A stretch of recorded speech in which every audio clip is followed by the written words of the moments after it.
इस समय plant shopping के लिए अगर आप नर्सरी जा रहे हैं, तो ये 15 प्लस परमानेंट फ्लावरिंग प्लांट्स जिनको आपको नहीं लेके आना है, चाहे नर्सरी वाले कितना भी कहें, क्योंकि ये पौधे अब डोरमेंट होने वाले हैं और इनकी हालत बहुत ही ज़्यादा खराब होने वाली है।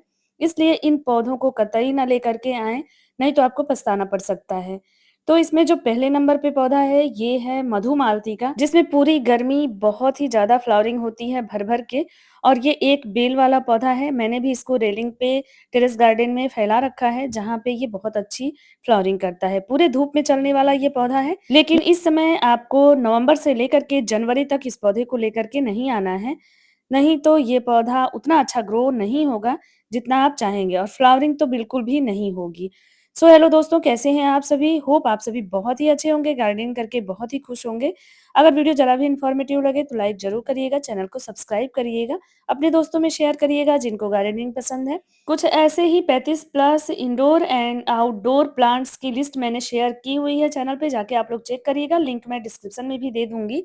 और इन पौधों को भी नहीं लेके आना है, उस वीडियो को आप लोगों ने बहुत पसंद किया है, तो उसकी डिमांड पे ये वीडियो आ रहा है, जिसमें आप लोगों ने बहुत ज़्यादा डिमांड की थी कि इसका नेक्स्ट पार्ट आना चाहिए। तो ये उसी वीडियो का पार्ट 2 है, जिसमें फ्लावरिंग प्लांट्स के बारे में मैं बताने वाली हूँ। तो दूसरे नंबर पे जो पौधा है, ये है मधुकामिनी का। इसमें व्हाइट कलर के और बहुत ही खुशबूदार फूल आते हैं। इसके फूल बहुत ज़्यादा खुशबू देते हैं। तो इस पौधे को भी नहीं लाएँगे आप। देखिए, ये भी डोरमेंट हो रहा है धीरे-धीरे। हालाँकि ये सारे ही पौधे धूप में चलने वाले हैं, टेरेस पर रहते हैं और पूरे दिन की धूप इनको मिलती है, तभी ये फ्लावरिंग करते हैं। सर्दियों में ये डोरमेंट हो जाएँगे, इसलिए इन पौधों को लेकर के नहीं आना है। तीसरा जो पौधा है, वो है मोगरा का पौधा, जिसकी हालत भी खराब हो रही है। इसकी केयर कैसे करनी है सर्दियों में और पत्तियाँ अगर खराब हो रही हैं, ब्रांचेज़ खराब हो रही हैं, तो इसकी केयर कैसे करेंगे, इस पे वीडियो है चैनल पे, जाके चेक कर लीजिएगा। पूरी डिटेल वीडियो है, आपको बहुत ज़्यादा इन्फॉर्मेशन मिलेगी। इस पौधे को भी नर्सरी वाले के कहने पे भी इस टाइम में आपको नहीं लेना है। फ्लावरिंग तो नहीं ही होगी, साथ ही ये पौधा मुरझाया-सा रहेगा, खराब-सा लगेगा, तो इस टाइम में मत लाइए। ये सारे पौधे फरवरी-मार्च में लाने वाले होते हैं, परमानेंट होते हैं, गर्मियाँ इनकी ग्रोइंग सीज़न होती है। इस टाइम में ये ग्रोथ नहीं करते हैं। इसलिए इस समय इसको नहीं लाना है। ये है टिकोमा प्लांट, जिसमें भर-भर के पूरी गर्मी फ्लावरिंग होती है। लेकिन दिसंबर-जनवरी में ये पौधा बिल्कुल ही फ्लावरिंग बंद कर देता है और ये मुरझाया-सा रहता है, तो इसको भी लेके नहीं आना है। बहुत ही रफ टफ और बहुत भर-भर के बिना केयर में फ्लावरिंग वाला ये पौधा है। लेकिन सर्दियाँ इनके लिए अच्छी नहीं होती हैं, डोरमेंट हो जाते हैं ये पौधे और ग्रोथ इनकी रुक जाती है। इसलिए इस पौधे को इस टाइम में मत लाइएगा। कई सारे कलर और वैरायटी में ये पौधा आता है और बिना केयर के इसमें बहुत ज़्यादा फ्लावरिंग होती है। तो इस पौधे को इस टाइम में ऐड करने की कोशिश मत करिएगा। नर्सरी वाले तो बोलेंगे ही कि ये पौधा चल जाएगा और फ्लावरिंग भी होगी, लेकिन दिसंबर-जनवरी में ये बिल्कुल भी फ्लावरिंग नहीं करता है और एकदम सूखने जैसा रहता है। तो इसलिए ना इस पौधे को बिल्कुल ना लाइएगा। हमारे यहाँ सर्दियों में 5 से 7 डिग्री टेम्परेचर चला जाता है और गर्मियों में 40 से 45 डिग्री टेम्परेचर रहता है। तो इसलिए उस हिसाब से आप अपने यहाँ का टेम्परेचर समझ लीजिएगा, उसके बाद ही इन पौधों को लाना है। अगला ये पौधा बोगनवेलिया का है, जिसमें कलर बहुत ही सारे आते हैं और बहुत ही खूबसूरत लगता है, इसकी बोनसाई भी बनती है। ढेर सारे कलर रंगों में ये पौधा बहुत ही खूबसूरत होता है, बहुत ही रफ टफ है और इसमें थोड़ा हमें कंपोस्टिंग करनी पड़ती है, जिससे इसके खूबसूरत कलर आते हैं और भर-भर के फ्लावरिंग आती है। ये भी फुल सन में रहने वाला पौधा है, पूरी धूप मिलेगी दिन भर की तभी इसमें फ्लावरिंग होती है, इसलिए इस पौधे को सर्दियों में लाना ठीक नहीं होगा। अगर आप सोच रहे हैं कि इस टाइम में लाएँगे और इसमें फूल आएँगे, तो हो सकता है एक बार इनमें फ्लावरिंग हो जाए, लेकिन उसके बाद ये पौधा डोरमेंट हो जाएगा और इसमें फ्लावरिंग बंद हो जाती है। फिर जैसे ही फरवरी शुरू होती है, तब इन पौधों में ग्रोथ शुरू हो जाती है और फ्लावरिंग भी शुरू हो जाती है। उसी टाइम हम इनमें कंपोस्टिंग भी करते हैं, तो इस टाइम में आपको अपने किसी भी पौधे में इस तरह के कंपोस्टिंग बंद कर देनी है। अगला जो पौधा है, ये देसी गुड़हल का है या हिबिस्कस कहते हैं इसको। तो हिबिस्कस में भी 3-4 तरह के देसी हिबिस्कस आते हैं, जिनको आप इस टाइम में ना लाएँ। इस समय में आप हाइब्रिड हिबिस्कस ले आएँगे, तो सही रिज़ल्ट आता है, उसमें भर-भर के फ्लावरिंग होती है। लेकिन इस वाले पौधे में फ्लावरिंग कम हो जाती है, बहुत ही कम हो जाती है, तो इसको ना लाएँ। देसी वाले को आप फरवरी-मार्च में लगाएँगे ना, तो बेहतर रिज़ल्ट मिलता है। हालाँकि पौधा हरा-भरा रहता है, डोरमेंट बहुत ज़्यादा नहीं होता है, थोड़ी बहुत फ्लावरिंग इसमें देखने को मिल जाती है सर्दियों में भी, अगर ये फुल सन में है तो, लेकिन ज़्यादा फ्लावरिंग नहीं होती है। तो इसलिए अगर हिबिस्कस ले आना है, तो आप इसकी हाइब्रिड वैरायटी ले आइए, जिसमें बड़े-बड़े फूल भी आते हैं और बहुत ही ज़्यादा फ्लावरिंग भी होती है। ये देखिए मेरा हाइब्रिड ये जो हिबिस्कस है, इसमें एक छोटे से पौधे में ना 3-4 कलियाँ लगी हुई हैं। तो ये फूल देंगे लेकिन वो वाले देसी वाले नहीं देते हैं। देखिए, कोई भी पौधा आप इस टाइम में अगर लाते हैं, तो ऐसा नहीं है कि वो मर ही जाते हैं। बहुत सारा कमेंट आ रहा था उस वीडियो में मेरे कि हम लोग लाए हैं और चल गए हैं पौधे।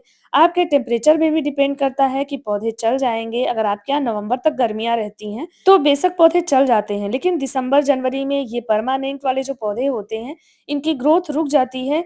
ना ये फ्लावरिंग करते हैं, ना ये ग्रोथ करते हैं और अगर आप इनमें ज़्यादा कंपोस्टिंग कर देते हैं, तो ये पौधा खराब भी हो जाते हैं। तो आपके यहाँ के टेम्परेचर पे भी डिपेंड करता है, आपके यहाँ के एनवायरनमेंट पे भी डिपेंड करता है कि पौधे कैसे चलते हैं। आप अपने एरिया को समझ करके तभी पौधे ले आएँ। नर्सरी वालों के कहने पे मेरे कहने का मतलब है कि वो लोग तो बेचने के लिए हर तरह के पौधे हर सीज़न में बेच देते हैं। सारे पौधों को वो बोलते हैं कि परमानेंट है और किसी भी पौधे को ये नहीं बताते हैं कि ये कटिंग से लग जाते हैं। आप किसी भी पौधे को पूछेंगे तो वो बोलते हैं कि नहीं कटिंग से नहीं लगते हैं। तो उनकी बातों पे विश्वास ना करें, जाँच-परख के तब पौधे लें। अगला ये पौधा चाँदनी का है, ये भी परमानेंट प्लांट है। इसमें ढेर सारी वैरायटी आती है, तो इसको भी इस टाइम में अवॉइड करें लाने से और जब फरवरी-मार्च आए तभी इसको भी ले आएँ। इसमें भी भर-भर के फ्लावरिंग आती है, इसमें 3 वैरायटी है जो कि मेरे पास है, उसके अलावा इसमें और वैरायटी आती है या नहीं ये तो मुझे नहीं मालूम, लेकिन फिलहाल 3 वैरायटी तो मेरे पास है। ये सबसे मिनी वाली वैरायटी है, इसके अलावा मीडियम चाँदनी और बड़ी चाँदनी भी आती है जिसके फूल बड़े होते हैं। तो उन सबको इस टाइम में लगाना ठीक नहीं होगा और ये सारे पौधे ना कटिंग से लग जाते हैं ईज़िली। मानसून में ये बहुत तेज़ी से लगते हैं, इसके अलावा फरवरी में भी आप लगाएँगे तो लग जाती है कटिंग। तो इसलिए इसको भी ना ले आएँ। इस बार सितंबर लास्ट वीक या अक्टूबर फर्स्ट वीक में शायद मैं ये पौधा लेकर के आई हूँ और इसको मैंने ऐड किया है। ये जेट्रोफा का प्लांट है, पिंक कलर के इसके फ्लावर्स बहुत ही खूबसूरत होते हैं। ये एक ऑर्नामेंटल और मेडिसिनल प्लांट भी है, तो इसको मैंने ऐड किया है और अभी ये पौधा देखिए स्टेबल हो गया है, लेकिन शायद इस महीने के लास्ट तक ही ये फ्लावरिंग करेगा। इसके बाद ये पौधा भी डोरमेंट हो जाएगा, इसमें भी फ्लावरिंग नहीं होगी। तो इस फ्लावरिंग प्लांट को भी नर्सरी वाले कितना भी कहें कि ये फ्लावरिंग करेगा, मत लीजिएगा, ये पौधा भी ग्रोथ अब नहीं करेगा। नर्सरी वाले बेचने के लिए जिनको नहीं पता होता है, उनको बोल देते हैं कि ये 12 महीने फ्लावरिंग करेगा, यहाँ तक कि वो तो हर पौधे को यही बोलते हैं कि कटिंग से नहीं चलता है, तो उनकी बातों पे विश्वास ना करें, उनका बिज़नेस है, तो इसलिए आप मालियों से समझ के या कहीं से भी इन्फॉर्मेशन ले करके तभी पौधों को लें। ये अलमंडा का पौधा है, इसमें भी भर-भर के फ्लावरिंग होती है, बहुत सारे कलर और वैरायटी आते हैं, तो इस पौधे को भी इस टाइम में ना ले आएँ नर्सरी वाले के कहने पे, इसको आप फरवरी में ऐड करें।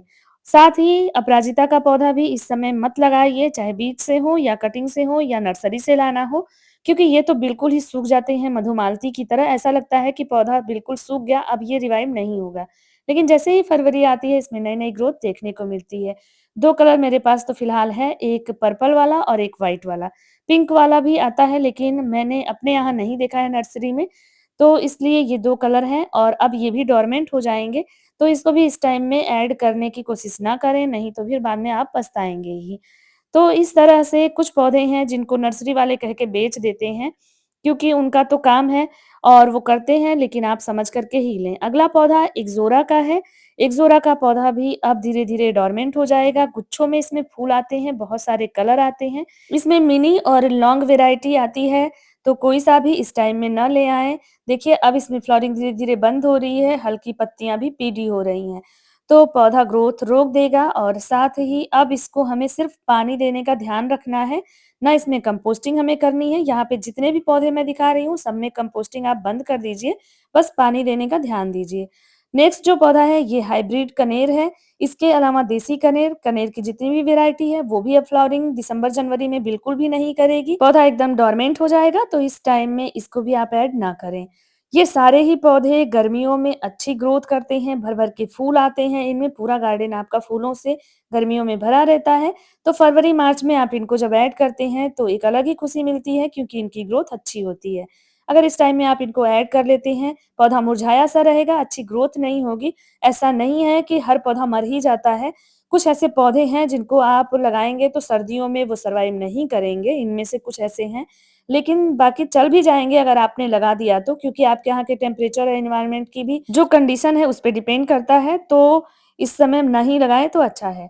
नेक्स्ट जो पौधा है, ये है चंपा का या प्लूमेरिया इसको बोलते हैं।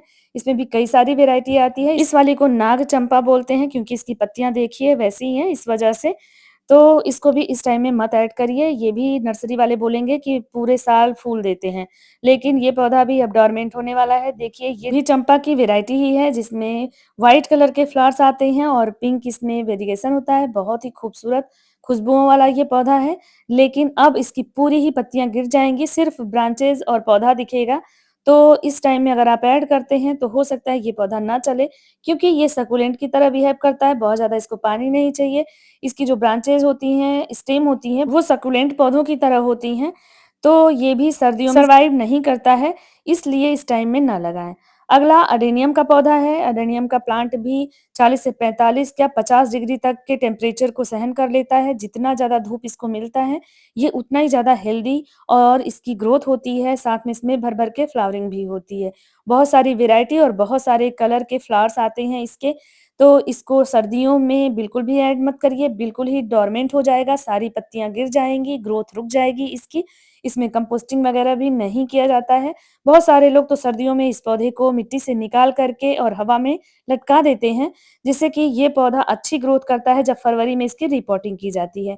हालाँकि मैं तो अपने पौधों को इसी तरह छोड़ देती हूँ और इसमें महीने में सिर्फ़ 1 बार सर्दियों में पानी देते हैं। इस टाइम में धूप में रखा हुआ है ये पौधा और अच्छे से चल रहा है। बहुत सारे पौधों को मैंने सीड से भी बनाया हुआ है, तो उसमें भी वीडियो है, आप जा कर के चेक कर सकते हैं। तो इसको भी इस टाइम में ना ले आएँ। लास्ट जो पौधा है वो है पोर्चुलिका या पर्सुलिन, इन सबको भी आप इस टाइम में ऐड ना करें। हालाँकि अब ये मिलना भी बंद हो जाते हैं, लेकिन मिले भी तो इनको ना लें, कटिंग से बहुत ईज़िली ग्रो हो जाएँगे, कहीं से भी आप लेके फरवरी में आप इसकी कटिंग लगा लेंगे तो ये पौधे चल जाएँगे। तो ये सारे पौधे ही गर्मियों में ग्रोथ करते हैं, तो तभी ले आएँ। होप ये सारी इन्फॉर्मेशन आपको अच्छी लगी होगी। कोई क्वेरी हो तो कमेंट करिएगा या किसी भी पौधे से रिलेटेड डाउट है तो आप मुझसे भी पूछ सकते हैं कमेंट करके या मेरे इंस्टाग्राम पे भी आप डीएम कर सकते हैं उस पौधे की फ़ोटो भेज करके।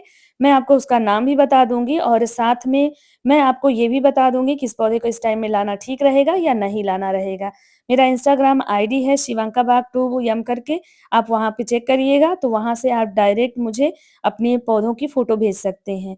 तो होप ये सारी इन्फॉर्मेशन अच्छी लगी होगी तो लाइक करिएगा वीडियो को, चैनल को सब्सक्राइब करिएगा। आने वाले वीडियो में मैं बताने वाली हूँ कि कौन से पौधे लाना ठीक रहता है सर्दियों में जो अच्छे से चलते हैं और उनको हम ले आएँगे तो वो अच्छी ग्रोथ भी करेंगे।